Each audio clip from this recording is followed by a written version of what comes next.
Did you know that 52% of the top modern decks have the One Ring in it? But despite these absurd percentages, the current modern meta is actually very diverse. Well, mostly at least. This video ranks the top 10 best decks to conquer the modern meta. Victory! Starting us off in 10th place, we have Mono Blue Goblin Charbelcher, a combo deck that's all about delivering explosive game-ending damage. The deck revolves around Goblin Charbelcher, aiming to deal massive damage by revealing cards from the top of your library until you hit a land. But here's the trick, this deck doesn't run traditional lands. Instead, it uses double-faced cards that Charbelcher doesn't count as lands, but can be flipped to be used as lands. The result? You reveal your entire library and hit for lethal amount of damage. To help you find your combo pieces, Thundertrap Trainer digs through your deck for key non-creature spells like Charbelcher itself, or even lands since the front is often a non-creature spell, while Harbinger of the Seas pulls double duty by turning all non-basic lands into islands, messing with your opponent's mana base. And with counterspells like Counterspell and Flare of Denial, you can keep your combo safe while controlling the board until you're ready to unleash the game-winning blow. This deck is a master at assembling and protecting its combo while completely disrupting your opponent's game plan, but like all combo decks, if your key pieces are disrupted, or if you face an early rush, you might find yourself struggling. If you love the thrill of pulling off a massive game-ending combo, Mono Blue Goblin Charbelcher is the perfect deck for you.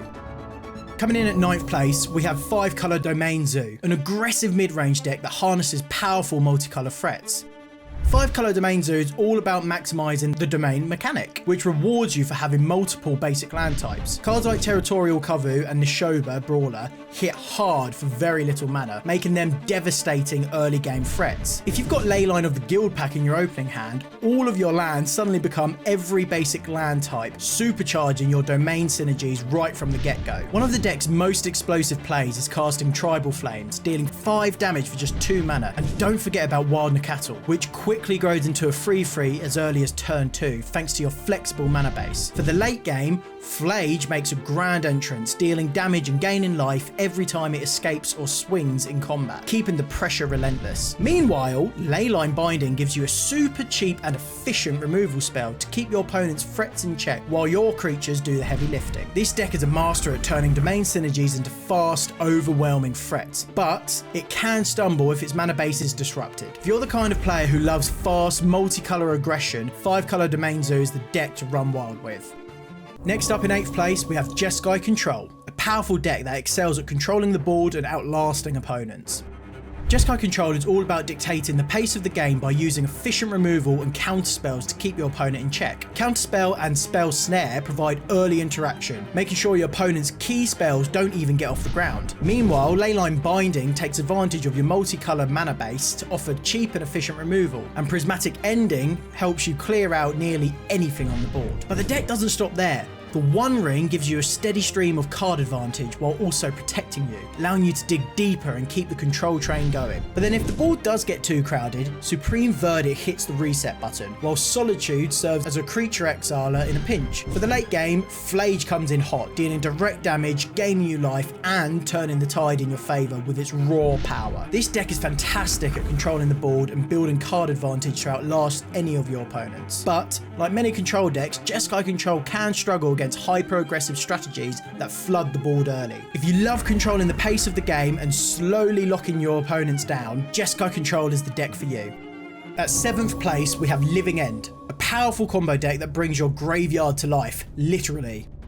Living End is all about loading up your graveyard with massive creatures like Wake of Waves and Striped Riverwinder using cycling, and evoke effects like Subtlety or even channeling abilities like Colossal Sky Turtle. Once your graveyard is stacked with big threats, it's time to cascade into Living End using cards like Shardless Agent or Ardent Plea. And when Living End resolves, you bring back all those massive creatures from your graveyard to the battlefield at once, creating a board state that's almost impossible for your opponents to deal with. It's like hitting a reset button, but for you, it's the ultimate power move. Living End excels at pulling off a fast and explosive combo that turns your graveyard into an overwhelming army of creatures. However, as powerful as Living End is, it's got some major weaknesses. The deck is vulnerable to graveyard hate, especially with cards like Rest in Peace shutting down your entire strategy. If you love the idea of turning your graveyard into a battlefield of massive creatures, Living End is the perfect deck for you. Coming in at 6th place, we have Mardu Energy, a sacrifice-heavy aggro deck that thrives off of value and pressure.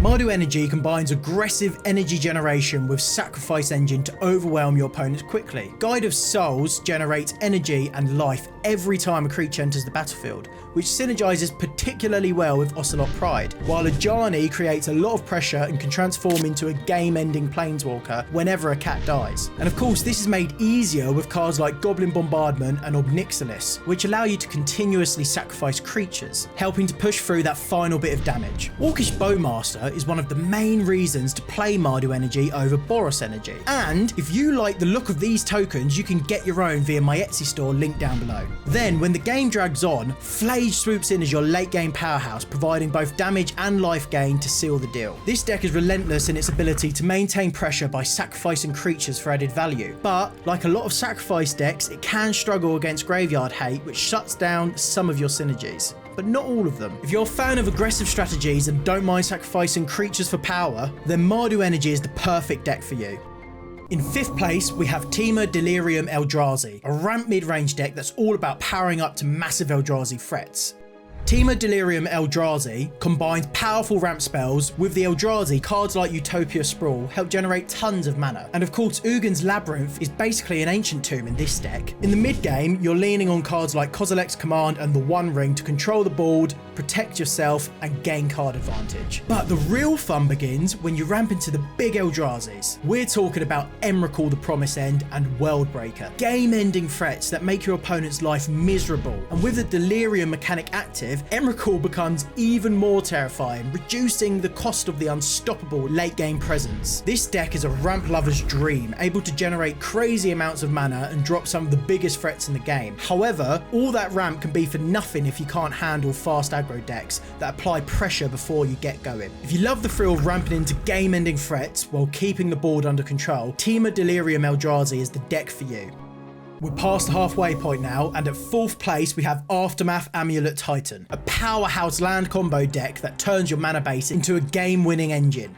Aftermath Amulet Titan is all about using land-based combos to generate massive amounts of mana and take control of the board. The core strategy revolves around ramping out specific lands with Primeval Titan while drawing extra value from spells like the One Ring and Explore. One of the key combos involves Aftermath Analyst, Amulet of Vigor, 2 Lotus Field, a Shifting Woodlands, and any 2 other lands. By turning Shifting Woodlands into Aftermath Analyst and sacrificing it to its own ability, you return all lands from your graveyard to the battlefield, including the Lotus Fields and the Shifting Woodland itself. This is generating at least 9 mana, and it only costs 8 mana to do again, creating a repeatable loop that generates infinite mana. Now you can then use that mana to play threats from your hand, or more importantly, if you have a Surveil land, you can mill yourself to find other key cards that through this loop can lock your opponent out of the game. But the fun doesn't stop there. This deck has so many combos that I can't even cover them all in this video. But don't worry, I'll be dropping a full video soon that explains every single combo line, so if you like this deck, make sure you subscribe so you don't miss it. This deck is incredible at generating massive amounts of mana and pulling off intricate combos. However, one of the main cons is actually that it's just very difficult to play and you need to get a lot of reps in before you take it to any tournaments. If you love pulling off complex land-based combos and locking your opponent out of the game, Aftermath Amulet Titan is the deck for you.